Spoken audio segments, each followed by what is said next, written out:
Hi കൂട്ടുകാരെ, എല്ലാവർക്കും പുതിയൊരു വീഡിയോയിലേക്ക് സ്വാഗതം. ഇന്ന് ഞാൻ നിങ്ങളിവിടെ പരിചയപ്പെടുത്തുന്നത് നമ്മുടെ ചിക്കൻ കട്ട്ലറ്റാണ് കേട്ടോ. അപ്പം ചിക്കൻ നമ്മൾ റെഡിയാക്കി കുക്കറിനകത്തിട്ട് ഒരു വിഷിലടിച്ചാൽ മതി, നന്നായിട്ട് വെന്ത് കിട്ടും. അതിന് ഉപ്പും മുളകും മഞ്ഞൾപ്പൊടി കുരുമുളകൊക്കെ ഇട്ട് നമ്മളത് വേവിച്ച് ക്രഷ് ചെയ്ത് വെച്ചിട്ടോ. പിന്നെ ഒരു ഉരുളൻകിഴങ്ങ് നമ്മൾ പുഴുങ്ങി പൊടിച്ച് വെച്ചിട്ടുണ്ട്.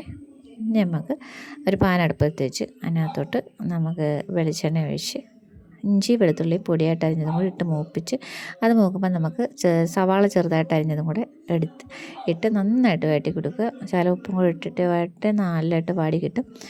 അത് കഴിഞ്ഞിട്ട് അതിനകത്തോട്ട് നമുക്ക് ശകലം കുരുമുളകും പിന്നെ ശകലം ചിക്കൻ മസാലയും കൂടിയിട്ട് അതിൻ്റെ പച്ചമണം മാറുന്നൊരു നന്നായിട്ടൊന്ന് ഇളകി കൊടുക്കുക കേട്ടോ. പച്ചമുളക് വേണമെന്നവർക്ക് ചേർക്കാം കേട്ടോ. ഇതിവിടെ എരി കുറച്ച് മതിയുണ്ട്, നമ്മൾ പച്ചമുളക് ചേർക്കത്തില്ലെന്നേ ഉള്ളൂ.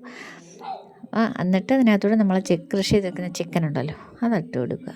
അതിട്ട് കൊടുത്ത് നന്നായിട്ട് ഇതെല്ലാം കൂടെ മസാല എല്ലാം കൂടെ ഇളക്കി നന്നായിട്ട് യോജിപ്പിച്ചിട്ട് നമ്മൾ ഉരുളൻകിഴങ്ങ് പുഴുങ്ങി വെച്ചിട്ടില്ലേ അതും കൂടെ അതിനകത്തിട്ട് നന്നായിട്ട് ഇളക്കി, പിന്നെ ഉപ്പ് വേണമെങ്കിൽ ഉപ്പ് പോരെങ്കിൽ കുറച്ച് ഉപ്പും കൂടെ നന്നായിട്ട് ഇട്ട് ഇളക്കി അപ്പോൾ നമ്മുടെ കട്ട്ലറ്റിൻ്റെ സംഭവങ്ങൾ റെഡിയായി. ഇനിയിപ്പം നമുക്ക് എന്തെന്ന് വെച്ചാൽ ഒരു മുട്ടയും കുറച്ച് കോൺഫ്ലവറും കൂടെ മിക്സ് ചെയ്തെടുക്കുക. എന്നിട്ട് നമ്മൾ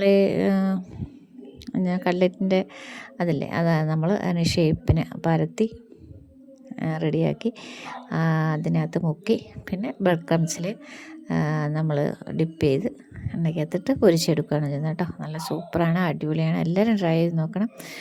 അപ്പോൾ അടിപൊളി നമ്മുടെ കട്ട്ലറ്റ് റെഡി ആയിട്ടുണ്ട്. എല്ലാവരും സബ്സ്ക്രൈബ് ചെയ്ത് സപ്പോർട്ട് ചെയ്യണം. Thank you for watching.